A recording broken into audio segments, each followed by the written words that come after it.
Hello বন্ধুরা, এইবারে দেখতে পাচ্ছ আমি দক্ষিণেশ্বর যে বালির ব্রিজ, সেই বালির ব্রিজের পাশেই যে লঞ্চ ঘাট বা জেটি ঘাট, সেখান দিয়ে যাচ্ছি। এবারে যাব বেলুড় মঠ।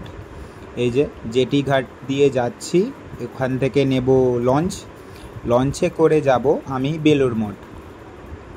যাচ্ছি লঞ্চটা ধরে, কারণ ওইখানে টিকিটটা কেটে এবারে লঞ্চের দিকেই যাওয়া হচ্ছে। এবার লঞ্চে উঠে এই যে গঙ্গা দিয়ে যাচ্ছি ব্রিজের নিচে। এটা হচ্ছে বালির পুরানো ব্রিজ, আর ওই পাশটা দেখতে পাচ্ছ নতুন ব্রিজ। আর এই যে দেখতে পাচ্ছ গঙ্গার মাঝখান থেকে বেলুড় মঠের যে মন্দিরটা, খুব সুন্দর লাগছিল দেখতে, আমারও খুব ভালোই লাগলো দেখতে। এই যে দূরে দেখা যাচ্ছে বেলুড় মঠের যে মন্দিরটা, এই যে তার পাশেই ছোটোখাটো যেসব মন্দির থাকে সেগুলো গঙ্গার ঘাটেই। এই যে পৌঁছে গিয়েছিলাম বেলুড় মঠ জেটি ঘাট বা লঞ্চ ঘাট। দেখতেই পারছো খুব সুন্দর জায়গা, আমারও ঘুরে খুব সুন্দর লাগলো। এটা হচ্ছে বেলুড় মঠ জেটি ঘাট।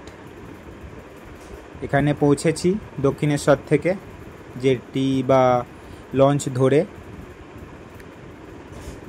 এই যে চারিদিকটা দেখতেই পারছো বেলুড় মঠের সব ছবি দেওয়া। এইবারে যাচ্ছি বেলুড় মঠে যে মন্দিরে দিকে। এটা হচ্ছে বেলুড় মঠের মন্দিরে যাওয়ার রাস্তা, জেটি ঘাট থেকে ঠিক বেরিয়েই যাচ্ছি মন্দিরে। চলো দেখা যাক। তো আপাতত পৌঁছে যাচ্ছি এখন বেলুড় মঠে আপাতত এখানে এখন ঘুরছি, খুব ভালো লাগছে। দেখতে পাচ্ছ দৃশ্যটা।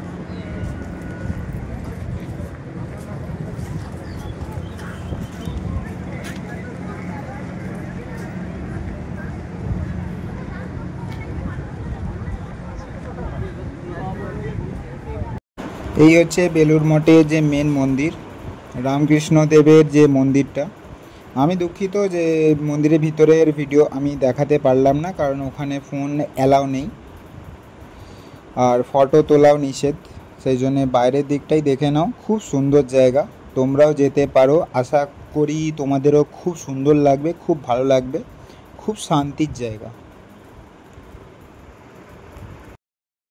তো বন্ধুরা, ফিরে পড়েছি বাড়ি। দক্ষিণেশ্বর আদ্যাপীঠ বেলুড় মঠ ঘুরে এবারে ফিরে পড়েছি বাড়ি।